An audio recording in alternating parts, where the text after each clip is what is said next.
Hello guys, आज हम solve करने जा रहे हैं एनसीईआरटी साइंस चैप्टर नंबर 1 रासायनिक अभिक्रियाएं और समीकरण। इसके प्रश्न और उत्तर का जवाब हम आपको इसमें बताएंगे इस वीडियो में। अगर डियर स्टूडेंट आपने अभी तक ये चैनल सब्सक्राइब नहीं किया है तो सबसे पहले चैनल सब्सक्राइब कर लीजिए, क्योंकि इसी चैनल पर आपको मिलते हैं अलग अलग सब्जेक्ट के ट्रांसलेशंस, अलग अलग सब्जेक्ट के एक्सरसाइज। और आज हम बनाने जा रहे हैं चैप्टर 1 पर वीडियो, रासायनिक अभिक्रियाएं और समीकरण। देखिए पेज नंबर 6, प्रश्न नंबर 1 है, वायु में जलाने से पहले मैग्नीशियम रिबन को साफ क्यों किया जाता है? तो यहाँ पे आंसर है उत्तर, वायु में जलाने से पहले मैग्नीशियम रिबन को रैगमाल से रगड़कर साफ कर देते हैं। रैगमाल जो होता है ना, उससे जो दानेदार एक कपड़े कागज जैसा आता है उसे रगड़ करके साफ कर देते हैं, ताकि मैग्नीशियम ऑक्साइड और मैग्नीशियम कार्बोनेट की परत हट जाए, जो वायुमंडलीय ऑक्सीजन और CO से अभिक्रिया के फलस्वरूप रिबन पर बना था। ऐसा करने पर मैग्नीशियम रिबन आसानी से जलने लगता है। इस वायु में जलाने से पहले मैग्नीशियम रिबन को क्यों साफ किया जाता है? तो इसका यही कारण है। सेकंड नंबर क्वेश्चन है, निम्नलिखित रासायनिक अभिक्रियाओं के लिए संतुलित समीकरण लिखिए। तो ये देखिए, hydrogen plus chlorine, hydrogen chloride. तो आंसर में H2 plus Cl2 equals to 2HCl। Second number, barium chloride plus aluminium sulphate अभिक्रिया करने पर बनता है barium sulphate plus aluminium chloride. तो इसकी अभिक्रिया होगी 3BaCl2 प्लस Al2SO4 ब्रैकेट बार 3। तो इससे बनेगा, इनकी अभिक्रिया करने पे 3 बेरियम सल्फेट के अणु बनेंगे और 2 एल्युमिनियम क्लोराइड के अणु बनेंगे। फिर थर्ड है सोडियम प्लस जल, सोडियम हाइड्रोक्साइड प्लस हाइड्रोजन। तो इससे जब इसकी अभिक्रिया करवाते हैं हम, तो देखिए सोडियम के 2 अणु, जल के 2 अणु मिलकर के 2 NaOH सोडियम हाइड्रोक्साइड और एक हाइड्रोजन का निर्माण करते हैं। इसी तरीके से प्रश्न 3, निम्नलिखित अभिक्रियाओं के लिए उनकी अवस्था के संकेतों के साथ संतुलित रासायनिक समीकरण लिखिए। जल में बेरियम क्लोराइड तथा सोडियम सल्फेट की विलयन अभिक्रिया करके सोडियम क्लोराइड का विलयन तथा अघुलनशील बेरियम सल्फेट का अवक्षेप बनाते हैं। तो ये देखिए, इसके लिए BaCl2 barium chloride plus sodium sulphate मिलकर के बनाएंगे बेरियम सल्फेट और सोडियम क्लोराइड। इसी तरीके से सेकेंड वाला देखिए, सोडियम हाइड्रोक्साइड का विलयन जल में हाइड्रोक्लोरिक अम्ल के विलयन जल में से अभिक्रिया करके सोडियम क्लोराइड का विलयन तथा जल बनाते। सोडियम हाइड्रोक्साइड और का विलयन हाइड्रोक्लोरिक अम्ल, तो हाइड्रोक्लोरिक अम्ल में HCl का Cl सोडियम के साथ जुड़ जाएगा और एक जल का अणु बनेगा। ये देखिए NaOH प्लस HCl, तो Na प्लस Cl हो जाएगा और ये HOH और ये H मिलकर के एक जल के अणु का निर्माण करेंगे। अब आपके पेज नंबर 11 पे प्रश्न है, किसी पदार्थ X के विलयन का उपयोग सफेदी करने के लिए होता है। फर्स्ट, पदार्थ X का नाम तथा इसका सूत्र लिखिए, और सेकंड और फर्स्ट में लिखे पदार्थ X की जल के साथ अभिक्रिया लिखिए। तो ये देखिए, इसका आंसर पदार्थ X का नाम बिना बुझा हुआ चूना है, जिसका पदार्थ X अर्थात कैल्शियम ऑक्साइड की जल के साथ अभिक्रिया इस प्रकार होती है, CaO बिना बुझा हुआ चूना प्लस जल जब मिक्स होते हैं तो इससे बनता है कैल्शियम हाइड्रोक्साइड। फिर सेकंड नंबर क्वेश्चन देखिए, क्रियाकलाप 1.7 में एक परख नली में एकत्रित गैस की मात्रा दूसरी से दोगुनी क्यों है? उस गैस का नाम बताइए। तो आंसर देखिए, हमें पता है कि जल 2 भाग हाइड्रोजन और 1 भाग ऑक्सीजन से मिलकर के बना होता है, अर्थात H2O। हाइड्रोजन परमाणु और ऑक्सीजन परमाणु के 2:1 में सहयोग करने से बना है। अतः जल का वैद्युत अपघटन करने से हाइड्रोजन और ऑक्सीजन गैसें प्राप्त होती है। इसीलिए कैथोड पर एकत्रित गैस जो होती है वो हाइड्रोजन और एनोड पर एकत्रित गैस जो होती है वो ऑक्सीजन की मात्रा की 2 गुनी होती है। ये देखिए, यहाँ पे प्लास्टिक का मग है, इसके अंदर हाइड्रोजन और ऑक्सीजन, परख नली है, जल है, ग्रेफाइट रॉड है, रबर डॉट है, कैथोड है और एनोड। ये रहा कैथोड और ये रहा एनोड और ये रहा स्विच। जब जल की क्रिया होती है तो ये देखिए, परख नली पे यहाँ पे ऑक्सीजन है और यहाँ पे हाइड्रोजन। फिर पेज नंबर 15 का देखिए आप, प्रश्न 1, जब लोहे की कील को कॉपर सल्फेट के विलयन में डुबोया जाता है तो विलयन का रंग क्यों बदल जाता है? तो आंसर है यहाँ पे, जब लोहे की कील को नीले रंग के कॉपर सल्फेट CuSO के विलयन में डुबोया जाता है तो विलयन का नीला रंग हल्का मलिन हो जाता है। ऐसा इसलिए होता है क्योंकि फेरस और कॉपर से अधिक अभिक्रियाशील है, जो कॉपर को विस्थापित कर देता है, और आयरन सल्फेट का कॉपर धातु बनती है। आयरन सल्फेट और कॉपर धातु बनती है। अभिक्रिया कुछ इस प्रकार से होती है, देखिए, आयरन प्लस कॉपर सल्फेट नीले कलर का है। इन दोनों के बीच में जब अभिक्रिया बनेगी तो सल्फेट आयरन के साथ में जुड़ जाएगा तो आयरन सल्फेट होगी और यहाँ पे कॉपर अलग हो जाएगा। फिर क्वेश्चन नंबर 2 है, क्रियाकलाप 1.10 से भिन्न द्विविस्थापित अभिक्रिया का एक उदाहरण दीजिए। यहाँ पे देखिए, लेड नाइट्रेट और हाइड्रोक्लोरिक अम्ल की जब हम आपस में क्रिया करवाते हैं तो लेड क्लोराइड अम्ल और नाइट्रिक अम्ल हमें मिलता है। प्रश्न 3 में देखिए, निम्न अभिक्रियाओं में उपचयित तथा अपचयित पदार्थों की पहचान कीजिए। यहाँ पे देखो, ये सोडियम है और ऑक्सीजन की आपस में जब क्रिया कराएगी तो Na2O हमें मिलता है, और CuO प्लस H2 की जब हम क्रिया कराते हैं तो कॉपर प्लस जल मिलता है। इस अभिक्रिया में जो फर्स्ट वाली अभिक्रिया है उसमें सोडियम 0 में उपचयित है, सोडियम O 0 में उपचयित है क्योंकि सोडियम का O2 से संयोग हो रहा है और O2 अपचयित होने वाला है, अर्थात अपचयित एवं उपचयित एवं अपचयित होने वाले पदार्थ क्रमशः सोडियम और ऑक्सीजन है। इसी प्रकार सेकंड में देखिए, अपचयन, ऑक्सीजन का ह्रास हो रहा है, कॉपर ऑक्साइड में से ऑक्सीजन निकल गया है, अतः उपचयित होने वाला पदार्थ कौन सा है? ऑक्सीजन, हाइड्रोजन, क्योंकि उसमें ऑक्सीजन जुड़ रहा है, और अपचयित होने वाला पदार्थ कौन सा है? CuO, क्योंकि उसमें से ऑक्सीजन निकल रहा है। पाठ्य पुस्तक से प्रश्न हल। अभी तक हमने जो टेक्स्ट बुक के अंदर क्वेश्चन थे उसके बारे में पढ़ा है, और अब हम पढ़ेंगे जो आपकी टेक्स्ट बुक के पीछे की तरफ एक्सरसाइज के सॉल्यूशंस है उनके बारे में। नीचे दी गई अभिक्रिया के संबंध में कौन सा कथन असत्य है? लेड ऑक्साइड प्लस कार्बन, अगर इन दोनों की हम आपस में क्रिया करवाते हैं तो देखिए, lead plus CO2 carbon dioxide, शीशा अपचयित हो रहा है, कार्बन डाइऑक्साइड उपचयित हो रहा है, कार्बन अपचयित हो रहा है, या लेड ऑक्साइड अपचयित हो रहा है? तो इसमें उत्तर आएगा A एवं B, फर्स्ट वाला A एवं B, शीशा अपचयित हो रहा है और कार्बन डाइऑक्साइड उपचयित हो रहा है। प्रश्न 2 देखिए, Fe2O3 प्लस 2 एल्युमिनियम के अणु, ये दोनों आपस में जब क्रिया करते हैं तो एल्युमिनियम ऑक्साइड बनता है और एक आयरन मिलता है। ऊपर दी गई अभिक्रिया किस प्रकार की संयोजन अभिक्रिया या द्विविस्थापन अभिक्रिया? वियोजन अभिक्रिया या विस्थापन अभिक्रिया? तो आंसर होगा इसमें ये क्रिया विस्थापन अभिक्रिया है, क्योंकि विस्थापन अभिक्रिया इसलिए है कि आयरन में से ऑक्सीजन निकल के वो एल्युमिनियम के साथ में जुड़ रहा है, इसलिए ये विस्थापन अभिक्रिया है।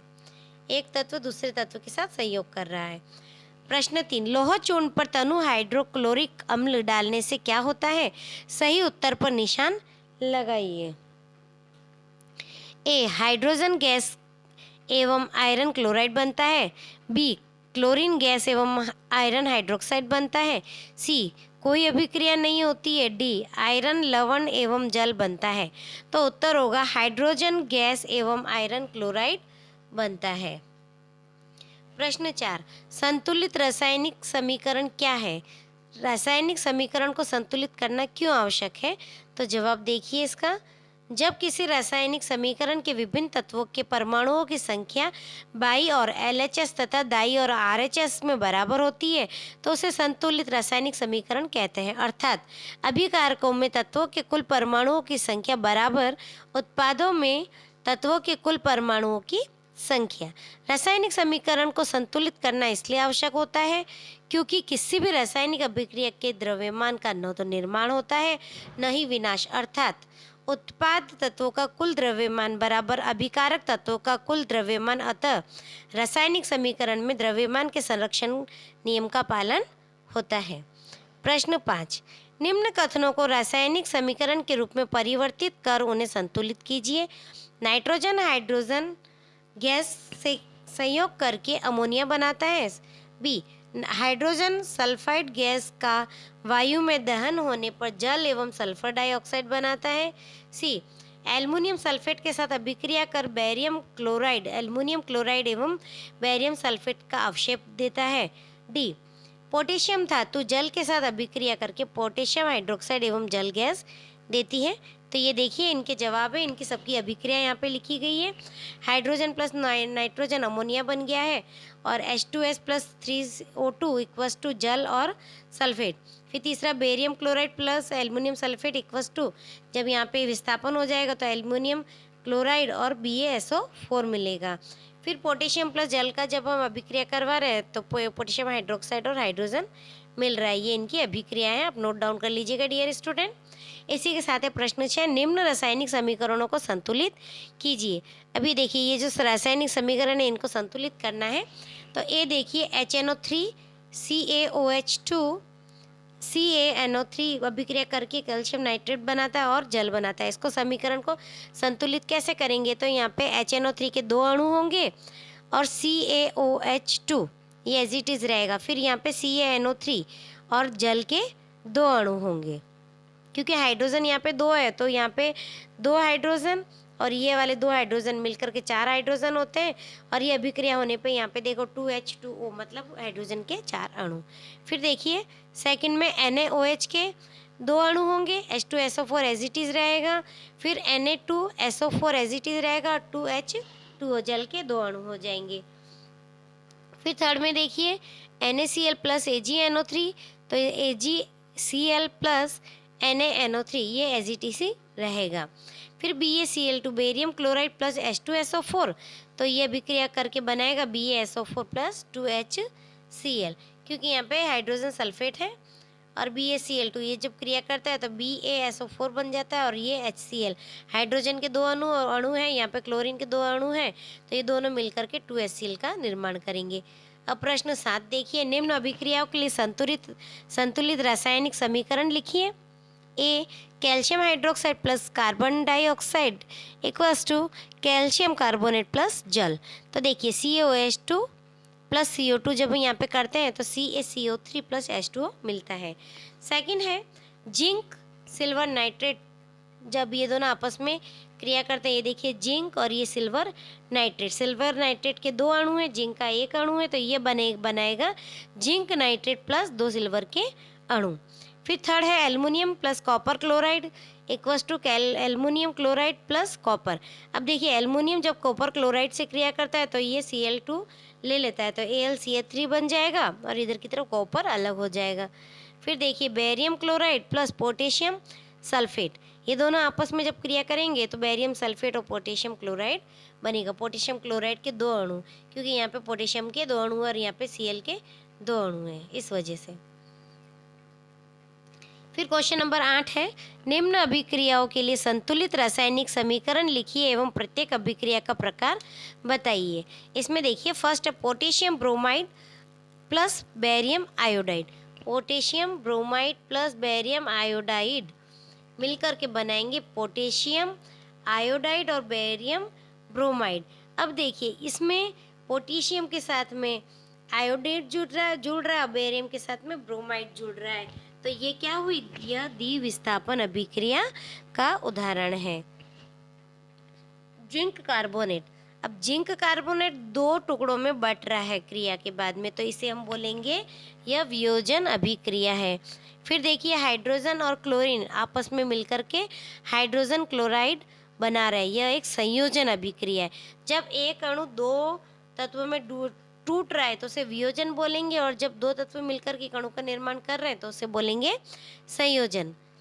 फिर मैग्नीशियम प्लस हाइड्रोक्लोरिक एसिड में Cl जो है वो मैग्नीशियम के साथ में जुड़ जाएगा, तो इसे भी हम क्या बोलेंगे, विस्थापन अभिक्रिया। इसी के साथ प्रश्न 9, ऊष्माक्षेपी एवं ऊष्माशोषी अभिक्रिया का क्या अर्थ है, उदाहरण दीजिए। उत्तर, ऊष्माक्षेपी अभिक्रिया जिन अभिक्रियाओं के में उत्पाद के निर्माण के साथ साथ ऊष्मा भी उत्पन्न होती है उन्हें ऊष्माक्षेपी रासायनिक अभिक्रिया कहते हैं।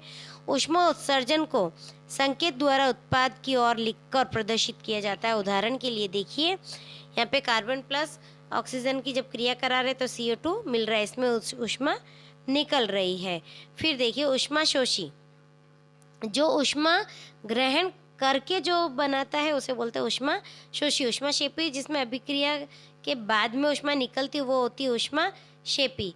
और ऊष्माशोषी किसे कहते हैं, जो अभिक्रिया से पहले ऊष्मा की जरूरत होती है उसे बोलते हैं ऊष्माशोषी। जिन अभिक्रिया में ऊष्मा का अवशोषण होता है उन्हें ऊष्माशोषी अभिक्रिया कहते हैं, मतलब ऊष्माओं को शोषना। उदाहरण के लिए कैल्शियम कार्बोनेट का अपघटन एक ऊष्माशोषी अभिक्रिया है, क्योंकि उसमें ऊष्मा के रूप में ऊर्जा अवशोषित होती है। यह अभिक्रिया इस प्रकार है, देख लीजिए। इसी के साथ प्रश्न 10, श्वसन को ऊष्माक्षेपी अभिक्रिया क्यों कहते हैं, वर्णन कीजिए। उत्तर, श्वसन को ऊष्माक्षेपी अभिक्रिया दो कारणों से कहा जाता है, क्योंकि ग्लूकोज हमारी कोशिकाओं में उपस्थित ऑक्सीजन के साथ संयोग करके CO और जल बनाता है। इस अभिक्रिया में ऊष्मा ऊर्जा निर्मुक्त होती है। अभिक्रिया इस प्रकार होती है, देखो ग्लूकोज प्लस ऑक्सीजन मिलकर के यहाँ पे कार्बन डाइऑक्साइड और जल और ऊष्मा का निर्माण हो रहा है। प्रश्न 11, वियोजन अभिक्रिया को संयोजन अभिक्रिया के विपरीत क्यों कहा जाता है, इन अभिक्रियाओं के लिए समीकरण लिखिए।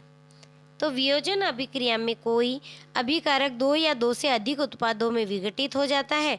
उदाहरण के लिए 2 फेरस सल्फेट जब वो ऊष्मा के साथ में क्रिया करते हैं तो फेरस सल्फेट और फेरिक ऑक्साइड बनता है। संयोजन अभिक्रिया में दो या दो से अधिक पदार्थ तत्व या यौगिक संयुक्त होकर एक नया पदार्थ बनाते हैं। उदाहरण, हाइड्रोजन ऑक्सीजन मिलकर के जल का निर्माण करते हैं, इसे भी हम क्या बोलेंगे, संयुक्त संयोजन अभिक्रिया। फिर प्रश्न 12, उन वियोजन अभिक्रियाओं के एक एक समीकरण लिखिए जिसमें ऊष्मा, प्रकाश एवं विद्युत के रूप में ऊर्जा प्रदान की जाती है। ऊष्मा के द्वारा वियोजन, ये देखिए लेड नाइट्रेट है, इसको तापन हम करेंगे तो ये लेड ऑक्साइड बनेगा, लेड डाइऑक्साइड बनेगा और ऑक्सीजन बनेगा। प्रकाश के द्वारा वियोजन, ये देखिए ऑर्गन ब्रोमाइड, फिर सूर्य के प्रकाश में ये ऑर्गन अलग हो जाएगा, ब्रोमाइड अलग हो जाएगा। फिर विद्युत द्वारा, जल को जब हम करते हैं तो एनोड पर हाइड्रोजन और कैथोड पर ऑक्सीजन मिलेगा हमें। फिर प्रश्न 13, विस्थापन एवं द्विविस्थापन अभिक्रियाओं में क्या अंतर है, इन अभिक्रियाओं के समीकरण लिखिए। विस्थापन अभिक्रिया जब अधिक क्रियाशील तत्व कम क्रियाशील तत्व को उसके यौगिक से विस्थापित कर देता है तो उसे विस्थापन अभिक्रिया कहते हैं। जैसे जिंक कॉपर क्लोराइड दोनों जब आपस में क्रिया करते हैं तो जिंक के साथ में क्लोरीन जुड़ जाता है और कॉपर अलग हो जाता है। यह जिंक कॉपर से अधिक क्रियाशील है जो CuCl से Cu को विस्थापित कर देता है। द्विविस्थापन अभिक्रिया, द्विविस्थापन अभिक्रिया में अभिकारकों के बीच आयनों का आदान प्रदान होता है। जैसे NaOH प्लस HCl है तो NaCl हो जाएगा और H2O हो जाएगा। प्रश्न 14, सिल्वर के शोधन में सिल्वर नाइट्रेट के विलयन से सिल्वर प्राप्त करने के लिए कॉपर धातु द्वारा विस्थापन किया जाता है। इस प्रक्रिया के लिए अभिक्रिया लिखिए। यहाँ पे देखिए कॉपर प्लस AgNO3, तो यहाँ पे कॉपर NO3 कॉपर नाइट्रेट और ऑर्गन मिलते हैं। प्रश्न 15, अवक्षेपण अभिक्रिया से आप क्या समझते हैं, उदाहरण देकर समझाइए। ऐसी अभिक्रिया जिसमें अविलेय लवण बनता है जो विलयन से पृथक हो जाता है अवक्षेपण अभिक्रिया कहलाती है। जैसे सिल्वर नाइट्रेट और सोडियम क्लोराइड आपस में मिलकर सिल्वर क्लोराइड और सोडियम नाइट्रेट बनाएंगे। प्रश्न 16, ऑक्सीजन के योग या हास के आधार पर निम्न पदों की व्याख्या कीजिए। प्रत्येक के लिए 2 उदाहरण दीजिए, अपचयन और उपचयन। अपचयन किस में बोलेंगे, ऑक्सीकरण का योग या हाइड्रोजन का हास ऑक्सीकरण या उपचयन कहलाता है। ऑक्सीकरण किसे बोलेंगे, जिसमें ऑक्सीजन जुड़ता है और हाइड्रोजन निकलता हो। ये देखिए कॉपर ऑक्साइड प्लस हाइड्रोजन, तो यहाँ पे कॉपर से ऑक्सीजन निकल रहा है, इसे बोलेंगे अपचयन और उपचयन। कॉपर में ऑक्सीजन का ह्रास हुआ है इसलिए यह अपचयित हुआ है। प्रश्न 17, एक भूरे रंग का चमकदार तत्व X को वायु की उपस्थिति में गर्म करने पर वह काले रंग का हो जाता है। इस तत्व X एवं उस काले रंग के यौगिक का नाम बताइए। उत्तर, यह चमकदार तत्व कॉपर है। जब इसे वायु की उपस्थिति में गर्म किया जाता है तो यह अपचयित होकर काले रंग की कॉपर ऑक्साइड बनाती है। अभिक्रिया इस प्रकार होती है, कॉपर प्लस ऑक्सीजन तापन में कॉपर ऑक्साइड बन जाता है काले रंग का। फिर है प्रश्न 18, लोहे की वस्तुओं को हम पेंट क्यों करते हैं। जवाब, उत्तर, लोहे की वस्तु हवा एवं आर्द्रता के संपर्क में आकर रेत हो जाती है। अतः पेंट करने पर लोहे की सतह हवा या नमी के प्रत्यक्ष संपर्क में नहीं रहती, जिसके कारण संक्षारण जंग नहीं लगता है और ये इस तरह से लोहा पेंट करने पर क्षतिग्रस्त नहीं होता है। प्रश्न 19, तेल एवं वसा युक्त खाद्य पदार्थों को नाइट्रोजन के से प्रभावित क्यों किया जाता है? उत्तर, तेल एवं वसा युक्त खाद्य पदार्थों को नाइट्रोजन से इसलिए प्रभावित किया जाता है क्योंकि इन पदार्थों का गंध एवं स्वाद उपचयित होने के कारण बदल जाता है। नाइट्रोजन एक प्रतिऑक्सीकारक है जो इन पदार्थों को उपचयित होने से बचाता है। अतः तेल एवं वसा युक्त खाद्य पदार्थों की विकृत गंधिता नहीं हो पाती है। इस तरह वसायुक्त पदार्थ जैसे चिप्स खराब नहीं होते हैं। प्रश्न 20, निम्न पदों का वर्णन कीजिए तथा प्रत्येक का एक एक उदाहरण दीजिए। संक्षारण, विकृत गंधिता। उत्तर, संक्षारण, जब कोई धातु वायुमंडल में उपस्थित आर्द्रता एवं अम्ल के संपर्क में आती है तो उसके सतहों पर एक परत चढ़ जाती है। इस प्रक्रिया को संक्षारण कहते हैं। जब लोहे का संक्षारण होता है तो उसे जंग लगना कहते हैं। उदाहरण, सिल्वर धातु के ऊपर सिल्वर सल्फाइड की काली परत, कॉपर के ऊपर हरे रंग का कॉपर कार्बोनेट की परत चढ़ाना तथा लोहे के ऊपर लालिमा युक्त भूरे रंग की हाइड्रेट फेरिक ऑक्साइड की परत चढ़ना। फिर विकृत गंधिता, तेल एवं वसायुक्त खाद्य पदार्थ हवा के संपर्क में आने से उपचयित ऑक्सीकृत होकर विकृत गंधी हो जाते हैं, जिसके कारण इसका स्वाद एवं गंध बदल जाता है। इस प्रक्रिया को विकृत गंधिता कहते हैं। ऑक्सीडेशन, विकृत गंधिता। इसको रोकने के उपाय, नाइट्रोजन प्रति ऑक्सीकारक मिलाकर या वायु रोधी बर्तनों में खाद्य सामग्री रखकर। उदाहरण, चिप्स की थैली लंबे समय बाद अब उपचयित होकर विकृत गंधी हो जाती है और मक्खन को कमरे के तापमान पर लंबे समय तक रखने पर इसका स्वाद खट्टा हो जाता है तथा इससे खराब गंध आने लगती है क्योंकि ये उपचयित हो जाता है। डियर स्टूडेंट, इसी के साथ आज ये हमारा चैप्टर पूरा होता है। मैं उम्मीद करती हूँ कि इस चैप्टर के प्रश्न उत्तर आपको समझ में आए होंगे और आप इसे अपनी लैंग्वेज में एक्सप्लेन कर पाओगे। और डियर स्टूडेंट, आप इस चैप्टर से रिलेटेड कोई भी कमेंट हो, कोई भी क्वेश्चन हो तो आप हमें कमेंट बॉक्स में लिख करके सेंड कर सकते हैं। कोई भी आपकी क्वेरी हो तो भी आप हमें कमेंट कर सकते हैं। अगर ये वीडियो आपको पसंद आए तो इसे लाइक करिए। इसी के साथ हम मिलते हैं नेक्स्ट चैप्टर की एक्सरसाइज के साथ में। Thank you.